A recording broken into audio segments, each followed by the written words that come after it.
नमस्कार। कार्यक्रम श्रोतासँग सांसदबाट ठाकुर बेलबासेको। कार्यक्रम श्रोतासँग सांसद तपाईले इमेज एफएम 97.9 र इमेज न्यूज एफएम 103.6 बाट सुन्न सक्नुहुन्छ।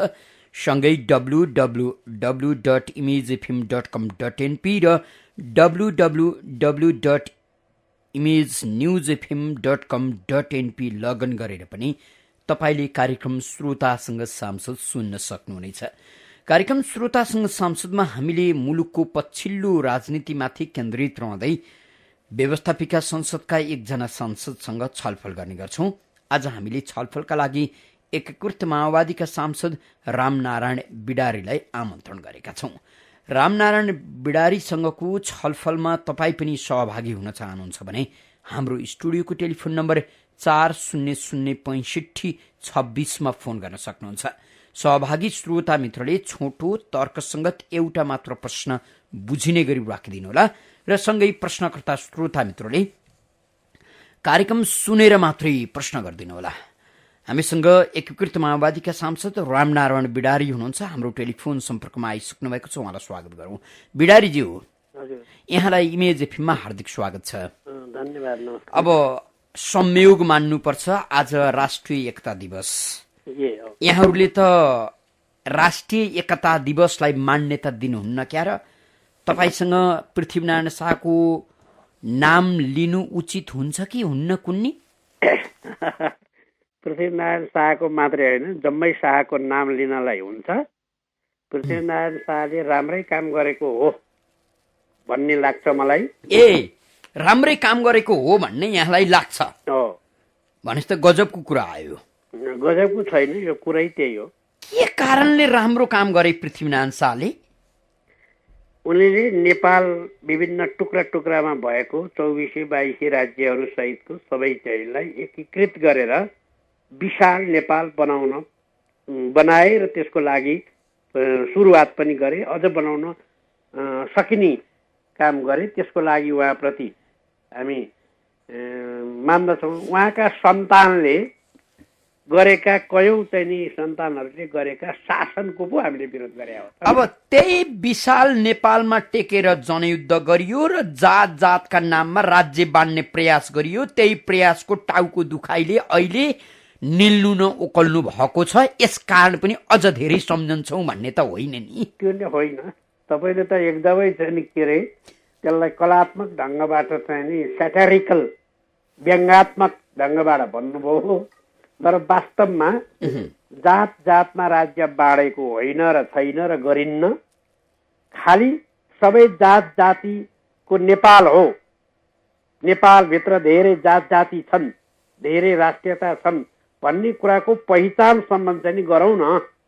सङ्घीयता भनेको छुट्टै राज्य, छुट्टै चाहिँ नि मुलुक होइन। यो यही मुलुकभित्रको एउटा स्वायत्त प्रदेशहरू हुन्। ती प्रदेश यही मुलुकभित्रका हुन्। यो मुलुकको मूल कानुनबाट बाहिर जान सक्दैन। तपाईले यसो भनिरहँदा तपाईका पार्टी अध्यक्ष पुष्पकमल दाहाललाई चाहिँ के लाग्न थालेछ भने मधेसलाई टुक्र्याउने प्रपञ्च गर्दैछ छिमेकी मुलुक भारतले। त्यसमा चाहिँ महन्त ठाकुर र उपेन्द्र यादवहरूलाई चाहिँ राजनीतिक एजेन्टको रूपमा प्रयोग गरेको छ, सीके राउतलाई चाहिँ मिलिटरी एजेन्टको रूपमा प्रयोग गरेको छ भन्ने लागेछ। किन होला? अब भारतले त्यस्तो काम अब मेरो अध्यक्षलाई अथवा हाम्रो अध्यक्षलाई प्रचण्डलाई त्यस्तो लाग्यो कि लागेन त्यो पनि मलाई थाहा भएन। केही दिन अगाडि क्रान्तिकारी पत्रकार साथीहरूका बीचमा उभिएर उहाँले भन्नु, अब अहिलेको परिस्थिति हेर्दा नेपाल र नेपाली, नेपालको हिमाल, नेपालको पहाड, नेपालको तराई तिनटैलाई एक सूत्रमा बाँध्ने नेपालको संविधान, नेपालको शासन पद्धति विरुद्धमा अनाहकका अनर्गल नाकाबन्दी जस्तो अमानवीय र अपराधजन्य कार्य गरेर जस्तोसुकै परिस्थितिमा पनि हामी मान्दैनौँ भनिराखेको परिस्थितिमा त्यस्तो लाग्न पनि सक्ला। मलाई पनि लागेको छ।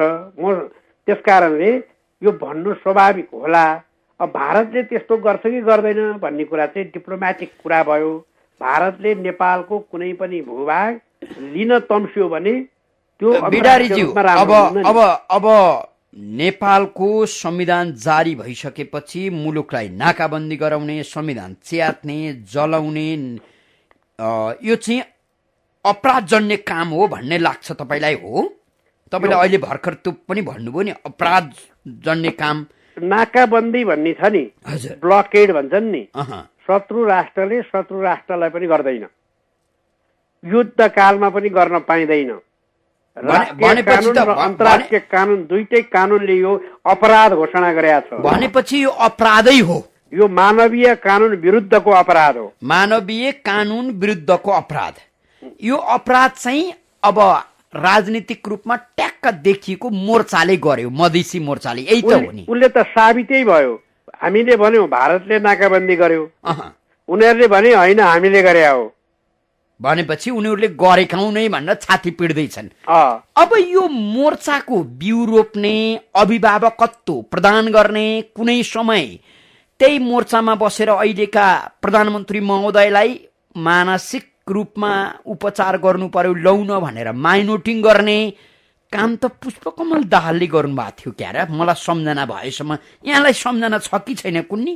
होइन, पुष्पकमल दाहालले नेपालको संघीय राज्य, गणतन्त्रको राज्य, संविधान सभाबाट जारी गर्ने विषय र संघीयतामा स्वायत्त प्रदेशहरू रहने कुरामा उहाँ अहिले पनि अडिग हुनुहुन्छ।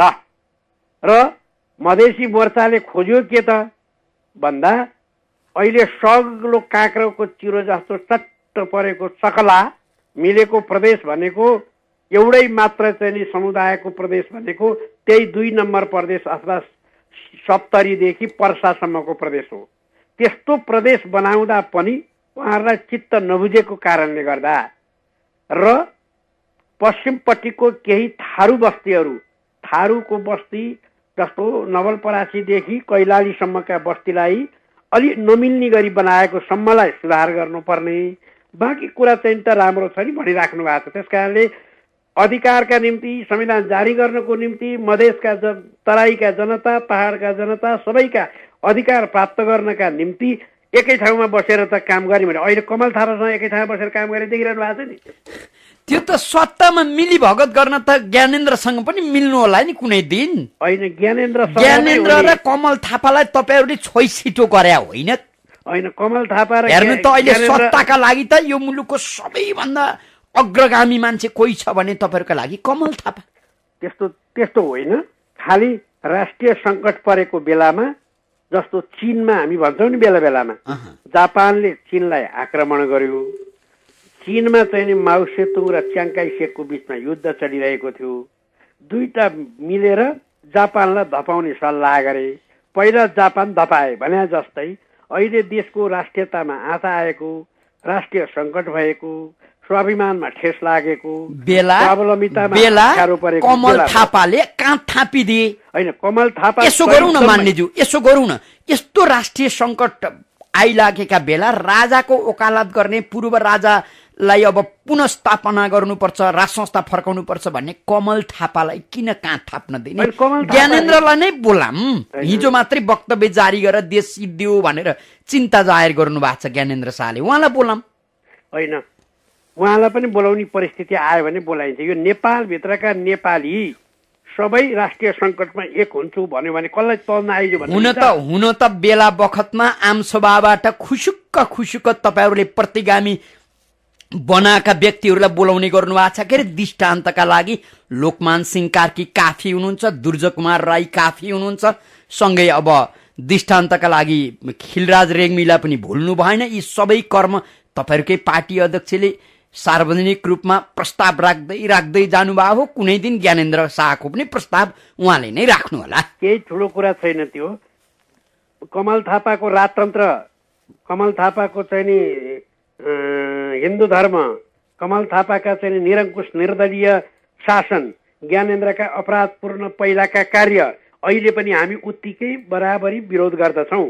हामी घोर विरोध गर्छौँ। उहाँहरूले बाबा म त्यो छोड्छु, अहिले म हिन्दू धर्मको कुरा गर्दिनँ, अहिले म राजतन्त्रको कुरा गर्दिनँ, म गणतन्त्रलाई स्वीकार गर्छु, त्यसको मन्त्री हुन तयार छु भन्यो भने त सबै मान्छेलाई अटाउन दिनु पर्यो नि।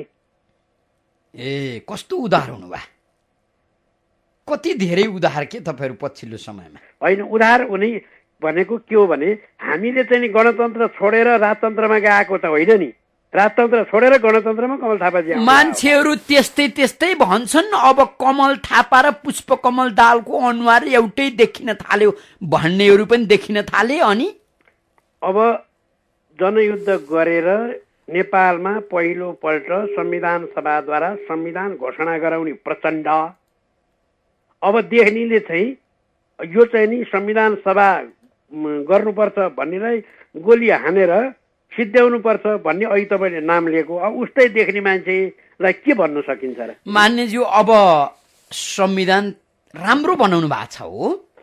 संविधान कम्युनिस्ट दृष्टिकोणले हेर्दा, कम्युनिस्ट फिलोसफीले हेर्दा, म कम्युनिस्ट कार्यकर्ताको हैसियतले हेर्दा संविधान पुँजीवादी भएको हुनाले मैले राम्रो भन्न मिल्दैन। तर हस्ताक्षर गर्नुभयो, तपाईँहरू आधुनिक अहिलेको कम्युनिस्ट पर्नुभयो। म बताइहाल्छु। दिल्लीमा बसेर नेपालमा जनयुद्ध लडेको कम्युनिस्ट पर्नुभयो।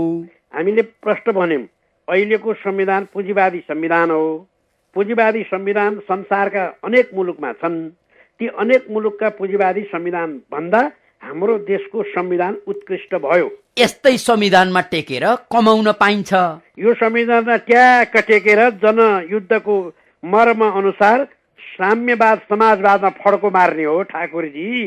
कहिले होला त्यो तपाईँकै जीवनकालमा त्यो साम्यवादमा फड्को मार्नु होला कि अरू 2-4वटा घर जोड्नु होला, अरू 2-4वटा गाडी जोड्नु होला, 2-4वटा बैंक र अस्पताल जोड्नु होला? यो पो चिन्ताको विषय भयो हामीलाई। त्यसलाई तपाईँले चिन्ता मान्नु पर्दैन।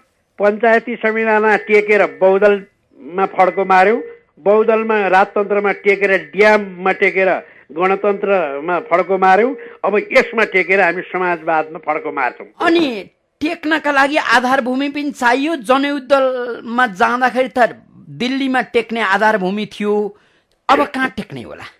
अहिले नेपालको संविधानमा मचक्क टेक्ने, यही संविधानलाई प्रयोग गर्ने, जनतालाई सुसूचित र के अरे सशक्तिकरण गर्ने, किसान मजदुरहरूको चाहिँ सशक्तिकरणको कारण यहीँबाट हुन्छ। यो किसान मजदुर चाहिँ कार्यकर्ता पर्छन् कि पर्दैनन्, फेरि अप्ठ्यारो पर्ला। किसान मजदुर नै हाम्रो आधार हुन् राजनीतिको। किसान मजदुर तपाईँको राजनीतिको आधार हुन्। उनीहरूले तपाईँहरूको सदस्यता लिनै पर्दो होला। उहाँहरूले सदस्यता लिने होइन कि उहाँहरूको पार्टी र हाम्रो पार्टी एउटै हुन्छ। त्यसैले अहिलेको मौलिक हकमा समानुपातिक समावेशी सिद्धान्तमा किसान मजदुर र गरिबका नाउँ अथवा उनीहरूलाई पनि क्लस्टरमा राखिएको छ। अब संशोधन प्रस्ताव तपाईँले पनि गर्नुभयो क्या र? संशोधन चाहिँ के हो भने अहिले संविधान बनाउने बेलामा एमाले र काङ्ग्रेससँग हाम्रो मत मिलेन, माओवादीको, अनि हामीले फरक मत दर्ज गर्यौँ। समानुपातिक हुनुपर्छ है सामाजिक न्यायमा भन्यौँ, तर उहाँहरूले मान्नु भएन। पछि काङ्ग्रेसले त हामीले समानुपातिक हुनुपर्छ है भनेर प्रस्ताव दर्ता गर्यौँ भन्छ नि। फेरि के भन्यो होला? कसले? काङ्ग्रेसले। होइन, तपाईँले बुझ्नु भएन। यहाँनिर म बुझाउनु, बुझाइदिनुहोस् त। संविधान बनाउने बेलामा, नयाँ संविधान बनाउने बेलामा काङ्ग्रेस र एमाले मानेन, धारा 42बाट जिक्यो। हामीले त्यही बेलामा संविधान सभामा दर्ज गर्यौँ। पछि मधेसी नेताहरू, मधेसका चाहिँ नि बाट आवाज आइसकेपछि उहाँहरूले संशोधन गर्नको एग्री हुनुभयो। 3 दल मिलेर त्यो संशोधन प्रस्ताव पेश गरे हो। 3 दल मिलेर। काङ्ग्रेसको सरकार भएको हुनाले, कानुन मन्त्री काङ्ग्रेसको भएको हुनाले काङ्ग्रेसियाहरू बाठा रहेछन्। बाठा होइन, धूर्त हुन्। धूर्त तपाईँबाट सिके हुन् कि त्यो धूर्तै? त्यो धूर्तै तपाईँबाट सिक्या त होइन? हामी चाहिँ नि के हो भने चलाख छौँ, धूर्त छैनौँ। चलाख र धूर्तमा फरक पर्छ कि क्या हो? कनिङ र क्लेभर। हाम्रा कोही श्रोता मित्र हुनुहुन्छ, तपाईँलाई प्रश्न गर्नका लागि उहाँलाई स्वागत गरौँ। को बोल्दै हुनुहुन्छ? हजुर नमस्ते, म यिनीहरू सुनसरीबाट श्याम खत्री। श्यामजी भन्नुहोस्। म उहाँलाई के सोध्न चाहन्छु भने उहाँहरूको सरकारको पालामा बाबुराम र प्रचण्ड मण्डलले काङ्ग्रेस र एमाले भन्दा तल झरेर के विपा सम्झौता, विमानस्थल भारतीय एयर मार्सललाई राख्ने, एयरपोर्ट व्यवस्थापनको जिम्मा सुपुर्दगी सन्धि, जलस्रोत सम्बन्धी सम्झौता, सप्तकोशी उच्च बाँधको निर्माणको डिपिआर गर्ने सहमति, होइन? उहाँहरूले चर्को ब्याज दरमा भारतीय विस्तारवादलाई जिम्मा दिनुभएको थियो, होइन? अहिले त्यही नयाँ शक्तिका रूपमा वैद्य, डाक्टर, विप्लव सबै नयाँ शक्ति भएको छ। अनि उहाँहरूको पार्टी चाहिँ कसरी एउटा समाजवादतिर उन्मुख हुन सक्छ? यो श्यामजीले कुरो बुझ्नु भएन कि क्या हो? यो त झन् राष्ट्रियताका लागि काम गरिया होला कि? बुझाइदिनुहोस् त मान्यज्यू। श्यामजीले नबुझे होइन, राम्रो गर्नु भएको छ, उहाँलाई धन्यवादै छ, ध्यानाकर्षण गर्नु भएको छ। विप्पाको विरुद्धमा मैले नै अदालतमा बहस गरेको थिएँ, विरुद्धमा, त्यो बेठिक भयो भनेर। त्यस्तै तपाईँ एयरपोर्ट बनाउने सम्बन्धमा पनि हाम्रो पार्टीभित्र गम्भीर आपत्ति थियो र त्यो काम भएन। कोशीका बारेमा जे उठाउनु भएको छ त्यो काम पनि सम्पन्न हुन दिएनौँ। अहिले चाहिँ हामी फेरि के भन्छौँ भने यस्ता गल्ती सरकारमा जाने मन्त्री वा प्रधानमन्त्रीले गर्न सक्छन्, तर पार्टीले त्यो कामलाई करेक्सन गर्छ, त्यसको विरुद्ध गर्छ, त्यसको भण्डाफोर गर्छ। त्यसैले कम्युनिस्ट पार्टी चाहिए हो कि मुलुकमा बेला बखतमा अनेक थरीका उटपट्याङ्गहरू गर्नु पनि पर्यो नि। उटपट्याङ होइन, एकदम खबरदारी गर्नु। हामीसँग फेरि अर्का कोही श्रोता हुनुहुन्छ, उहाँलाई स्वागत गरौँ। को बोल्दै हुनुहुन्छ? नमस्कार दाइ। हजुर भन्नुहोस् त। म सन्तोष भण्डारी कपनबाट। भन्नुहोस्। हाम्रो क्रान्तिकारी कमरेडलाई मेरो नमस्कार। नमस्कार। क्रान्तिकारी कमरेडले चाहिँ यो प्रचण्डको छोराले चाहिँ 4-5 वटा बिहा गर्दा केही भन्नु भयो भने त्यसलाई मैले अन्यथा लिइनँ। उहाँ तपाईँहरूले मार्क्स लेनिन, माओको र गान्धीको पनि जन्म जयन्ती मनाउनुहुन्छ, तर चाहिँ तपाईँहरूकै सरकारको पालामा चाहिँ यो पृथ्वीनारायण शाह नेपालको संस्थापक एकीकरणकर्ता राजा मात्र नभएर जन्मदाताको चाहिँ ऊ चाहिँ मनाउन छोडिदिनु भयो। यसलाई तपाईँहरूको क्रान्तिकारिताले जलसूत्रवादले के मान्छ? राम्रो मान्छ? जवाफ दिनु होला। होइन, अब यो प्रचण्डजी मेरो अध्यक्षको छोराको कुरा त यो राजनीतिमा नजोड्दा राम्रो हो, होइन? अब उहाँको छोराले गरेको गल्ती हाम्रो पार्टीले गरेको भन्ने हुँदैन। उहाँलाई कारवाही गर्नुपर्ने पार्टीले कारवाही गर्ने, अरू सर कारवाही गरिहाल्यो। अब त्यसमा धेरै नजाउँ। अब जहाँसम्म उहाँले पृथ्वीनारायण शाहको कुरा गर्नुभयो, मैले अघि नै तपाईँलाई भनिसकेँ, एकीकरण राष्ट्रिय हितको निम्ति थियो। पृथ्वीनारायण शाहको एकीकरण राम्रै हो, त्यसलाई हामीले प्रशंसै गर्छौँ। जहाँसम्म चाहिँ नि पृथ्वीनारायण शाहको जयन्ती मनाउने कुरामा अलिकति मान्छेलाई के भ्रम परेका हुन्, उहाँको वंशले चलाएका विभिन्न प्रकारका निरङ्कुश तानाशाही सरकार अथवा राजतन्त्रको विरुद्धको कुरा हो। तर अहिले पनि म के भन्छु भने हाम्रो पार्टीले निर्णय गरिसकेका छैन, बिस्तारै त्यो कुरा होला। पृथ्वीनारायण शाहलाई सम्मान गर्नु उपयुक्त नै हुन्छ। अब अहिले मोर्चाको आन्दोलन अझै रोकिएको छैन, तपाईँहरू संविधान संशोधन प्रक्रियामा हुनुहुन्छ। संशोधन भइसकेपछि आन्दोलन रोकिएला, अब संविधान कार्यान्वयन होला र तपाईँले देखेका सपना पुरा होलान् भन्ने हो? त्यो त निश्चित हो। संविधान बनेपछि अब नेपाल विकासको चरणमा जान्छ। औद्योगिक क्रान्ति, कृषि क्रान्ति हुन्छ भन्ने कुरामा हामी, निर्माणमा विकासमा न्याय हुन्छ भन्ने कुरामा सपना देख्नु स्वाभाविक हो। तर नयाँ चिज बनेको बेलामा, नयाँ चिज भएको अवस्थामा सबैलाई चाहिँ नि कार्यान्वयन गर्न सुरुमा अप्ठ्यारो हुन्छ। मधेसमा जुन आन्दोलन भइराखेको छ, मधेसी जनताको आन्दोलन भन्दा पनि त्यहाँका सम्भ्रान्त वर्गको, त्यहाँका चाहिँ नि शोषक वर्गको, त्यहाँका जिम्दार वर्गको हालिमोली टिकाइराख्नको निम्ति अब तिनै वर्गले तपाईँका अध्यक्षको टाउकोलाई निगुरी मन्टी बनाइदिया छन्, गर्नुहुन्छ के? कसरी बनाउनु? हाम्रो अध्यक्षले प्रश्न भन्नुभएको छ कि चाहिँ नि त्यहाँका शोषित पीडित जनता, तराईका गरिब जनता, तराईका थारू जनता, तराईका मुस्लिम जनता, तराईका चाहिँ मुसहर दलित जनता, यिनीहरूको पक्षमा हाम्रो पार्टी काम गर्छ, उनीहरूको हित र कल्याणका निम्ति काम अगाडि बढाउँछ। तर त्यहाँका शोषक, त्यहाँका सामन्त, त्यहाँका जिम्दार, त्यहाँका विदेशी एजेन्टहरूले गरेका सबै काम पुरा हुँदैन। त्यसैले हामीले अहिले यो संशोधन पनि अझ प्रभावकारी भएको छैन भन्ने हामीलाई भनेका छौँ। त्यसैले मैले संशोधन अब अघि 2 नम्बर प्रदेशलाई सर्लक्क चिरेको त्यति राम्रो प्रदेश दिन पनि भएन भन्ने कुरा गर्नुभयो। त्यही 2 नम्बर प्रदेशका नाममा सबैभन्दा ठुलो चित्त दुखाइ छ मोर्चाको, र मोर्चाले भन्दैछ पश्चिमका 2वटा जिल्ला पनि पहाडमा जानु भएन, पूर्वका 3वटा जिल्ला पनि पहाडमा जानु भएन, मधेसमा 2 प्रदेश चाहियो, त्यसमा पहाड जोडिनु भएन, तर चुरे चाहियो, अधिकार चाहियो, स्वायत्तता चाहियो भनिराखेका छन्। अब गर्ने के होला? त्यो उहाँहरूको माग राष्ट्रिय दृष्टिकोणले, जनमुखी दृष्टिकोणले, जनताको दृष्टिकोणले, तराईका बासिन्दाको दृष्टिकोणले गलत छ।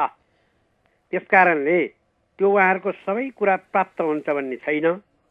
त्यसैले उहाँहरूले पनि बुझ्नु पर्यो, उहाँहरूले पनि नेपाल र नेपाली, पहाड र हिमाल सबैलाई बुझ्नु पर्यो। त्यसकारणले अहिलेको जुन प्रदेशमा अलिअलि हेरफेर हुन सक्छ, जस्तो मानौँ के कारणले नेपालको हितमा छैन, मधेसी नागरिकको हितमा छैन, त्यो पनि भनिदिनुहोस्। के भन्नुभयो? के कारणले हितमा छैन? जस्तो अघि मैले तपाईँलाई राखेको प्रश्नको जवाब दिँदा उनीहरूले मागेको जस्तो प्रदेशको सीमाङ्कन नेपाल र मधेसी नागरिकको हितमा छैन भन्दै हुनुहुन्छ नि तपाईँ, कारण के छ? नेपाल र मधेसी नागरिकको हितमा छैन भनेको के हो भने जुन जुन जिल्लाका मान्छे हुन् नि, जस्तो मोरङलाई, झापालाई वीरगञ्जमा लगेर चाहिँ नि गाभ्नुपर्छ, वीरगञ्ज प्रदेशमा भन्नुहुन्छ नि। कहाँका मान्छेले भने आयो? वीरगञ्जका मान्छेले, बाराका मान्छेले। तर झापाका सुनसरीका मान्छेले भन्छ नि, भन्दैनन्। त्यस्तै चाहिँ नि नवलपरासीमा का मान्छेले र चाहिँ नि भैरवाका मान्छेले उहाँ कैलाली कञ्चनपुर चाहिँ यहाँ गाभ्नुपर्छ भन्छन्। तर कैलाली कञ्चनपुरका मान्छेले भन्छन् कि भन्दैनन्? अर्काको स्वायत्ततामा, अर्काको स्वाभिमानमा चोट पुर्याउने गरी त काम गर्नु भएन नि। हुनाले त्यहाँका जनताको पक्षमा छैन एउटा भनियो। दोस्रो, नेपालको पक्षमा छैन भनेको चाहिँ नेपालको चुरेभन्दा तलतिरको भाग जम्मै एउटा प्रदेश बनाउनु पर्ने, अनि चुरेभन्दा माथिका चाहिँ नि पहाडका भाग चाहिँ 4-5वटा प्रदेश बनाउनु पर्ने, यो बेठिक हुन्छ। त्यसैले तराईमा चाहिँ जुन प्रकारको अहिलेको प्रदेश छ त्यसमा सामान्य हेरफेर हुनसक्छ। त्यो सामान्य हेरफेर भने के भन्नु होला भने पश्चिमपट्टि थारू बस्तीहरूलाई एकै ठाउँमा राखिदिने काम गर्दा राम्रो हुन्छ। कैलालीको पूर्वी भागबाट नवलपरासीसम्मको एउटा प्रदेश बनाउन सकिन्छ। त्यस्तै चाहिँ नि झापा मोरङ सुनसरीमा पनि केही सिमाना सामान्य हेरफेर गर्न सकिला, तर त्यो उहाँहरूले भने जस्तो पुरै चाहिँ हुन सक्दैन। अब तपाईँसँग कुरा गरेको महिना दिन पनि नबित्दै कुनै एउटा सार्वजनिक कार्यक्रममा उभिएर पार्टी अध्यक्ष दाहाल महोदयले नागरिकको माग थियो पूर्वका 3 जिल्लालाई मधेसमा मिसाउनु, पश्चिमका 2 जिल्लालाई मधेसमा मिसाउनु र मोर्चाले माग गरे अनुसारको प्रदेश निर्माण गर्नु देशको हितमा थियो, हामीले क्रान्तिकारी काम गरेका छौँ, अब देश बन्छ भनिदिनु भयो भने तपाईँ खिस्रिक्क पर्नु होला कि? भन्नुहुन्न? भन्नुभयो भने भन्नुहुन्न। अब विगतका उहाँले यतिसम्म भन्नुहुन्छ, मैले अहिले भने जस्तो थारूको प्रदेश क्लस्टर मिलाइदिउँ, थारू घना बस्ती र यता पूर्वतिरको चाहिँ नि सामान्य हेरफेर गर्ने ठाउँहरू हुन्छन्, जस्तो मोरङ सुनसरीको केही हुनसक्छ, त्यहाँका जनता समेतको राय लिएर त्यो गरौँ भन्न सक्नुहुन्छ। त्यसभन्दा बाहेक भन्नुहुन्छ? हजुर, हामीसँग फेरि अर्का कोही श्रोता हुनुहुन्छ, उहाँलाई स्वागत गरौँ। को बोल्दै हुनुहुन्छ? हेलो हजुर, भन्नुहोस् त, कहाँबाट को बोल्नुभयो? म धापासीबाट हरि लामा। भन्नुहोस् लामाजी। यो उहाँको कुरा मैले सुरुदेखि नै सुन्दै आइराखेको छु होइन। उहाँलाई अब उहाँकै मन्त्रीहरू सरकारमा हुनुहुन्छ, सम्बन्धित मन्त्रालयहरू उहाँकै पार्टीको हुनुहुन्छ। अब बजारमा खुल्ला यस्तो विकृति, यस्तो कालो बजारी छ, खै त रोक्न सक्नु भएको उहाँहरूले? के छ जवाफ हुन्छ यसको? केही आउँछ? लामाजीको कुरामा म सहमत छु। अहिले मन्त्री त हाम्रो पार्टीका हुनुभएको छ, तर यो देशमा सम्पूर्ण तलदेखि माथिसम्मका संयन्त्र हाम्रो नियन्त्रणमा पुरा छैनन्। मान्यज्यू थोरै थोरै थोरै लज्जा बोध गर्ने हो कि भने? लज्जा किन? गृहमन्त्री को हुनुहुन्छ यो मुलुकमा? त बुझियो त, गृहमन्त्री सरकारमा 2टा खुट्टा टेकेर कसले हराएको छ सरकारलाई? होइन, पुष्पकमल दाहालले खुट्टा स्वाट्ट झिक्दिनुहोस् त, त्यो सरकार रहन्छ कि रहँदैन? अब अर्को योभन्दा बदमास सरकार आउँछ। अब खुला कालो बजारी भइरहेछ। हामीले सबै संयन्त्र पाएका छैनौँ, राष्ट्रपति हाम्रा नाममा छैन, प्रधानमन्त्री हाम्रा नाममा छैन, प्रधान न्यायाधीश हामीले नियुक्ति गर्न पाएनौँ, अर्को हामीले गर्न पाएनौँ, नेपाली सेनामा सबै हाम्रा मान्छे भएनन् भनेर मिल्छ भने? मिल्दो रहेछ। किनभने तपाईँहरूलाई मिल्यो, नेपाली राजनीतिलाई मिल्छ होइन? सयौं वर्षसम्म सम्भ्रान्त वर्गले तयार पारेको राज्य संयन्त्रलाई 2 दिने एउटा मन्त्री गएर 2 महिनाभित्रमा सारा ड्रास्टिक चेन्ज हुनु त क्रान्ति सम्पन्न हुनु पर्थ्यो नि त ठाकुरजी। क्रान्ति सम्पन्न गर्न क्रान्ति सकिएन। किन सम्पन्न नगरे त? दिल्लीले कहिलेसम्म गर भन्ने हो गर्नुभयो, नगर भन्यो छोड्नुभयो। हामीले त तपाईँलाई साथ दिएकै हो, मर्न तयार थियौँ, घाँटी थापेकै हो। होइन, स्कुलमा पढाउँदै गरेको गुरुलाई तपाईँहरूका कार्यकर्ता आएर थुतेर लाँदा लानुहोस् हजुर भनेकै हो।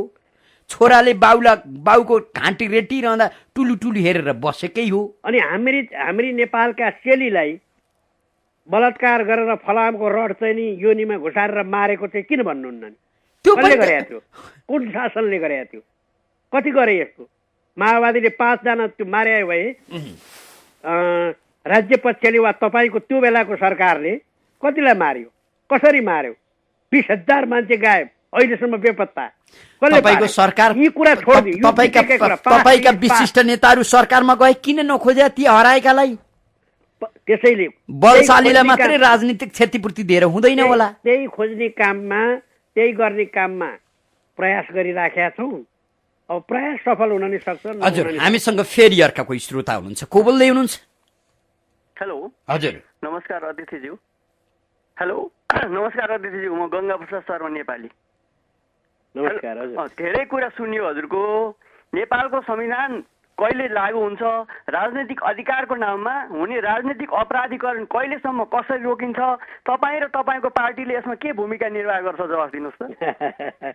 राम्रो, नमस्कार है, तपाईँले राम्रो कुरा गर्नुभयो। मेरो तपाईँलाई चाहिँ नि मैले अब ठ्याक्कै तिथिमिति त कसरी तोकौँ। आजैको मितिबाट हाम्रो पार्टी, हिजो संविधान जारी भएको मितिबाट हाम्रो पार्टी यो संविधान लागू गर्ने र यही संविधानमा टेकेर राजनीतिक चाहिँ क्रान्ति अझ बढी अगाडि बढाउने काम गर्छौँ। प्रयास भइराखेको छ। अहिलेको परिस्थितिले भारतीय नाकाबन्दी यही बेलामा, भूकम्प यही बेलामा, अपराधीहरूको राज्यको चलखेल यही बेलामा, मधेसीहरू चाहिँ एजेन्ट बनेर आएर चाहिँ अनेक प्रकारको हैरानी पारिदिएको यही बेलामा पर्या हुनाले केही गडबड भयो। मधेसका जनतालाई स्वतन्त्र र स्वायत्त पार्नको निम्ति र नेपाली जनतालाई मुक्ति दिलाउनको निम्ति हामी कोसिस गर्छौँ। यो विश्वस्त रहनु। यो भूकम्प भन्ने चिज ज्याद्रो रहेछ कि माओवादीको सरकार बन्ला, माओवादीले समर्थन गरेको सरकार बन्ला, माओवादीले समर्थन गरेको संविधान आउला भनेर हतार हतार वैशाख 12मा आउनु पर्ने। तपाईँहरूलाई अप्ठ्यारो पार्न नि। तपाईँहरूको वर्ग दुश्मन जस्तो थियो। अब यो व्यङ्ग्यात्मक कुरा किन घुमाइरहनुहुन्छ र? नेपालले जे काम अगाडि बढाउनु पर्ने हो त्यो कामलाई गर्नको निम्ति भूकम्पले ठुलो नोक्सान पार्दियो। यो कुरा सत्य हो। मानिज्यू, अब तपाईँ कानुनविद पनि हुनुहुन्छ। मुलुकको कानुन क्षेत्रमा, कानुनी क्षेत्रमा राजनीतिक हस्तक्षेप त छैन, क्यारे हुनु पनि हुँदैन होला। हुँदैन, यो संविधानले निषेध गर्छ होला। गर्छ। त्यसो भने तपाईँहरूका पालामा नियुक्त हुनुभएका महान्यायाधिवक्ता मुक्ति प्रधानको कुरा गरौँ।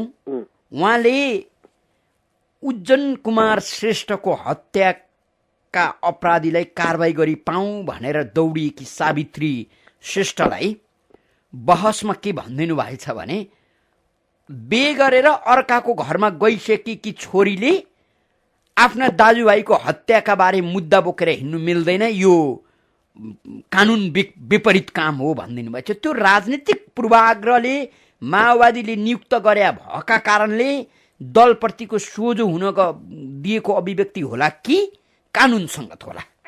उहाँले त्यसो भन्नुभयो कि भन्नु भएन मलाई थाहा भएन। त्यो भनेको भए गलत भयो। त्यस्तो गर्नु हुँदैन। हुँदैन, त्यो कानुन विपरीत छ, संविधान विपरीत छ, माओवादी पार्टीको सिद्धान्त विपरीत छ। यदि भन्नुभयो कि भन्नु भएन त्यो चाहिँ मलाई थाहा भएन। अर्को एउटा कुरा पनि सम्झौँ जस्तो लाग्यो। अब यहाँ यस्तो ज्ञानी मान्छेलाई डेकेन्द्र थापाको हत्याको प्रकरण चुलिरहँदा महाधिवक्ता मुक्ति प्रधानज्यूले नै पत्र सोझै काटेर खबरदार त्यो मुद्दा अगाडि नबढाऊ, फिर्ता गराऊ भन्नुभएको थियो। त्यो पनि निकै चर्चाको विषय भएको थियो। त्यो पनि माओवादीले आफूलाई नियुक्ति गरे भएर नुनको सोझो गरे त होइन नि। यस सम्बन्धमा चाहिँ हेर्नुहोस्, जनयुद्ध कालमा भएका घटनाहरू सत्यनिरूपण तथा मेलमिलाप आयोग र बेपत्ता नागरिक छानबिन आयोगले हेर्ने भनेर कानुन बनाएर विस्तृत शान्ति सम्झौता राज्यसँग गरेर जनयुद्ध समाप्त पारेर हामी यहाँ आइसकेपछि अहिले त्यो कानुन, त्यो चाहिँ आयोग विपरीत हुने गरी नेपाल सरकारको कुनै पनि निकायले कार्य अगाडि बढाउनु हुँदैन, यो चाहिँ संवैधानिक कुरा थियो। उहाँले त्यो पत्र लेख्नु अहिले टिआरसी गठन भइराखेको अवस्थामा, टिआरसी भनेको सत्य निरूपण भइराखेको अवस्थामा, कानुन भइरहेको अवस्थामा, अनि सम्झौता भइरहेको अवस्थामा, अर्को नयाँ संविधान नबनिरहेको अवस्थामा मान्छेलाई जनयुद्धकालका घटनाहरूमा ल्याएर कारवाही गर्नु उचित होइन भन्ने कुरा चाहिँ संवैधानिक थियो र हो। हजुर, हामीसँग कोही श्रोता हुन्छ, उहाँलाई स्वागत गरौँ। को बोल्दै हुनुहुन्छ? हेलो, हजुर भन्नुहोस् त। धापाछेडा मुकुन्द सवालिया। भन्नुहोस्। अतिथिज्यू नमस्ते। नमस्ते। म यो संहिताको विषयमा यहाँसँग कुरा गर्छु होइन। हजुर, यो संहिता भनेको चाहिँ राज्य सञ्चालन प्रणालीमा सबैभन्दा जटिल प्रणाली हो, यहाँलाई पनि थाहा होला होइन। अनि अब यहाँ प्रश्न म के गर्न चाहन्छु भने यति कमजोर सरकारले जबकि वीरगन्जमा चाहिँ 15-20 जना चाहिँ धर्ना बसेका छ भने त्यो नाका बन्द छ। हरेक क्षेत्र त्यस्ता त दर्जनौँ उदाहरण छन्। जङ्गलमा कुहिएको काठसम्म व्यवस्थापन गर्न सक्दैन, आयुक्तहरू नियुक्ति गर्न सक्दैन, कहिले सर्वोच्च अदालत खाली हुन्छ न्यायाधीश नभएर। यस्तो चाहिँ कमजोर संयन्त्र भएको उसमा चाहिँ यो संहिता कसरी लागू गर्न सकिन्छ? मेरो चाहिँ प्रष्ट बुझाइ के हो भने यो संहिता चाहिँ राम्रो नियतले आएकै होइन, युक्रेन सक्यो भने चाहिँ युगोस्लोभाकिया नै बनाउने, यदि युगोस्लोभाकिया बनाउन सकिएन भने पनि युक्रेनको क्राइमिया चाहिँ बनाउने उद्देश्यले यो संहिता आएको भन्न चाहन्छु। के छ यहाँको विचार? जवाफ दिनुहोस्। तपाईँले राम्रो एनालाइसिस गर्नुभएको छ। हामी बडो सतर्कतापूर्वक संहिता लागू गर्नुपर्छ। हाम्रो देशलाई टुक्र्याउने हाम्रो देशभित्रैका केही अङ्गीकृत नागरिक नेताहरू र हाम्रो देशलाई टुक्र्याउन खोज्ने केही हाम्रो देश विरोधी, जनता विरोधी र हाम्रा केही छिमेकी राष्ट्रका केही नेता र शासक वर्गहरूले यो प्रयास गर्न सक्छन्। त्यतापट्टि हामीले होस गरेर संहितालाई हाम्रै मुलुकको परिप्रेक्ष्यमा बडो जटिल परिस्थितिमा, यो संहिता जटिल विषय पनि तपाईँले भन्नुभयो सत्य नै हो। अमेरिकामा पहिला थोरै चाहिँ राज्यहरू थिए, प्रदेश थिए, पछि बढ्दै बढ्दै गयो। भारतमा पहिला थोरै प्रदेश थियो, अहिले बढ्दै बढ्दै गयो। चाहिँ कयौँ ठाउँमा अब विभिन्न देशहरू, स्वतन्त्र देशहरू मिलेर एउटै देश बनाए हुन्छ, युनाइटेड स्टेट भने जस्तो, रुसमा जस्तो। तर नेपालमा चाहिँ एकीकृत अथवा एकात्मक शासन पद्धति धेरै लामो समय चलेको हुनाले यसलाई संहितामा गएर कार्यान्वयन गर्न अलि हामीलाई अहजिलो भएको, नयाँ चिज भएको महसुस भइराखेको छ। त्यसकारण सतर्कताका साथ संहिता कार्यान्वयन गर्नुपर्छ भन्ने कुरामा तपाईँले पनि सचेत गराउनुहोस्, हामी पनि सचेत हुन्छौँ र सरकार पनि सचेत भएर काम गर्नुपर्छ। मान्यज्यू, अब केही अङ्गीकृत नागरिकताधारी नेताहरूले देश टुक्र्याउन खोजेको, देशमा अप्ठ्यारो पार्न खोजेको कहिलेदेखि पत्तो पाउनुभयो? यो पत्तो चाहिँ नि ज्वलन्त उदाहरण चाहिँ यो संविधान जारी हुनु 2-3 दिन अगाडिदेखि सुरु भयो। त्यस्ता मान्छे चाहिँ हाम्रै पार्टीमा, तपाईँकै पार्टीमा अथवा तपाईँ भन्नाले अरू कोही कसैको पार्टी भने है, पार्टीमा पनि हुँदो रहेछन्। सबै ठाउँमा चुक्किल घुसार्या जस्तो घुसार्या हुँदो रहेछ। त्यस्तो चुक्किल फुस्काइदिएपछि फाङलाङ फुङलुङ जान्छ नि ढोकाका छापाहरू भने जस्तै त्यस्तो ठाउँमा चाहिँ राखेको हुँदो रहेछ। यो संविधान जारी हुनु 2-3 दिन अगाडिदेखि, 4-5 दिन अगाडिदेखि अहिलेसम्म हामीले छर्लङ्ग पारदर्शी रूपमा देखिराखेका छौँ नि। अब सत्तामा तपाईँहरू जानुपर्ने स्थिति, असहज स्थिति नआएका कारण होला, तिनै मान्छेको काँध समाएर सत्ता जानु पर्यो भने त ती सबैभन्दा बढी राष्ट्रियता प्रेमी यीले राष्ट्र जोगाउँछन् भन्ने लाग्ला फेरि होइन। राजनीतिमा के छ भने मुलुक रह्यो भने राजनीति गर्ने हो। मुलुकलाई अप्ठ्यारो परेको बेलामा म सहयोग गर्छु भन्यो भने सबैको सहयोग लिनुपर्छ। नेपाली जनता सबैको सहयोग लिनुपर्छ। काङ्ग्रेस, कम्युनिस्ट, पञ्च मण्डली सबै प्रकारका मान्छेहरूको देश हो यो। त्यस कारणले त्यसलाई त्यसरी पूर्वाग्रही भएर हेर्न हुँदैन। खालि हामीले हाम्रो सिद्धान्त छोड्नुहुन्न। हामी गणतन्त्रको सिद्धान्त, धर्मनिरपेक्षको सिद्धान्त, समानुपातिक समावेशीको सिद्धान्त, संघीयताको सिद्धान्त, हाम्रो देशले अवलम्बन गरेको स्वतन्त्र न्यायपालिकाको सिद्धान्त, मानवाधिकारको सिद्धान्त, कानुनी राज्यको सिद्धान्त छोड्दैनौँ। हजुर, हामीसँग फेरि अर्का कोही श्रोता मित्र हुनुहुन्छ, उहाँलाई स्वागत गरौँ। को बोल्दै हुनुहुन्छ? हेलो, नमस्ते सर। भन्नुहोस् त। सीता गुरुङ बालोटारबाट। अतिथिज्यू नमस्ते। नमस्ते गुरुङजी। हजुर, यहाँहरूले चाहिँ नि संविधान ल्याउनु भयो, के गर्नु, संविधान त साह्रै महँगो संविधान आयो है।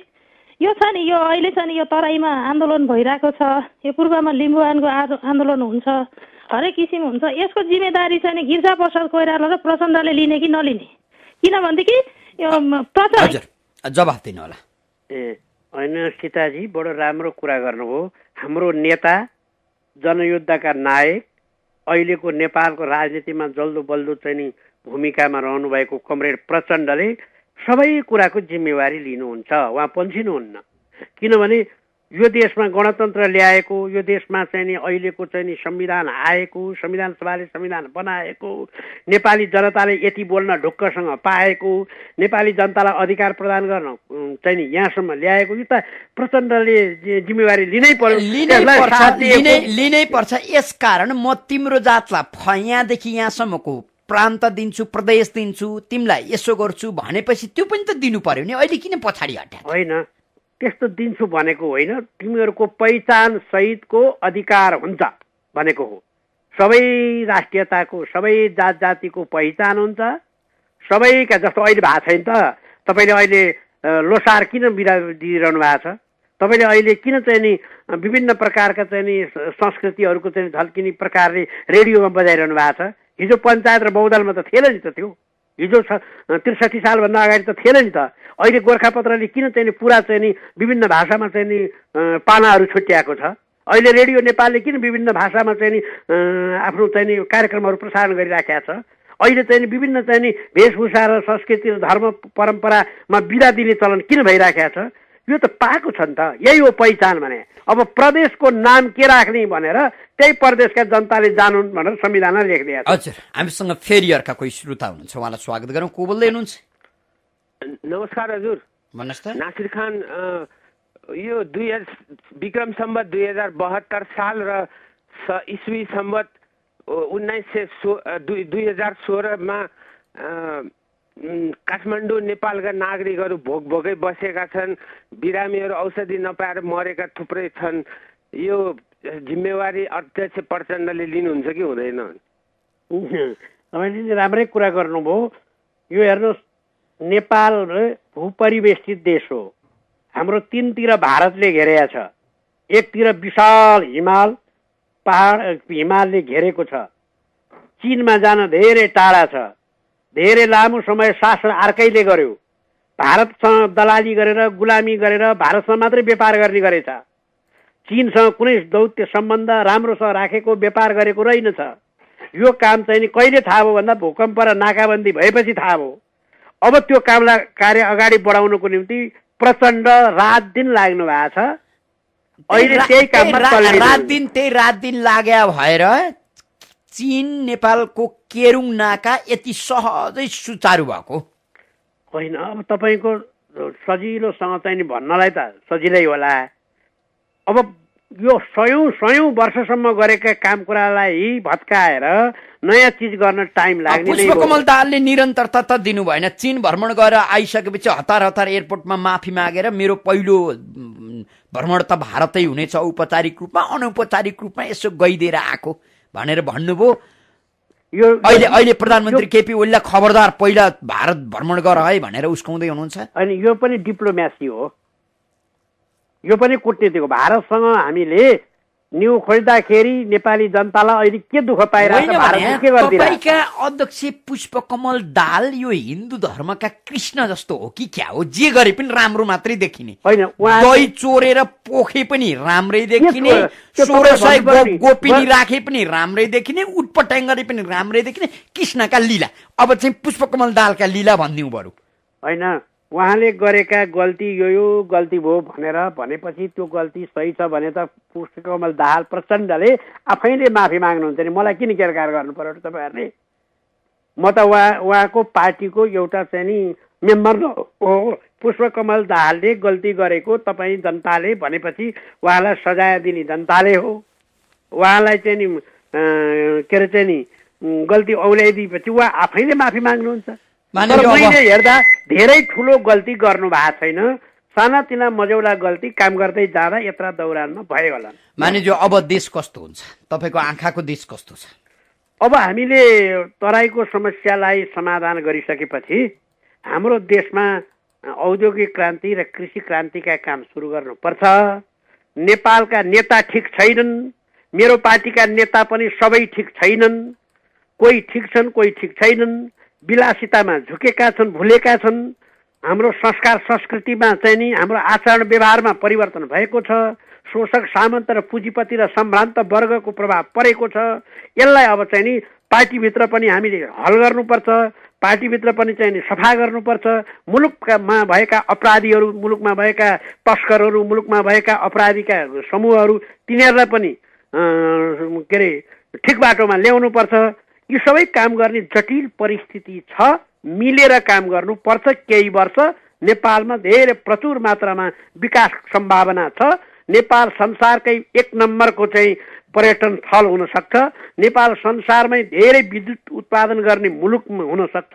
नेपाल विश्वमै राम्रो कृषि प्रधान देश हुन सक्छ। यो 3टा क्षेत्रमा काम गर्नुपर्छ भन्ने हामीलाई लागेको छ। हजुर, यहाँले आफ्नो व्यस्त समय इमेज एफएमलाई उपलब्ध गराइदिनु भयो, धेरै धेरै धन्यवाद दिन्छु। मेरो पनि तपाईँ सहित, ठाकुरजी सहित, इमेज एफएम र सारा श्रोतालाई लाल सलाम छ, नमस्कार छ, अभिवादन छ। हजुर, आदरणीय श्रोता, कार्यक्रम श्रोतासँग सांसदमा आज हामीले एकीकृत माओवादीका सांसद रामनारायण बिडारीसँग छलफल गर्यौं। कार्यक्रम सुनेर र कार्यक्रममा आफ्नो सहभागिता जनाइदिएर साथ दिनुहुने सम्पूर्ण श्रोता मित्रलाई धेरै धेरै धन्यवाद दिँदै सहकर्मी मित्रद्वय रमेश महर्जन अनि बुकेश महर्जनका साथमा ठाकुर बेलबासी बिदा हुन्छु। नमस्कार।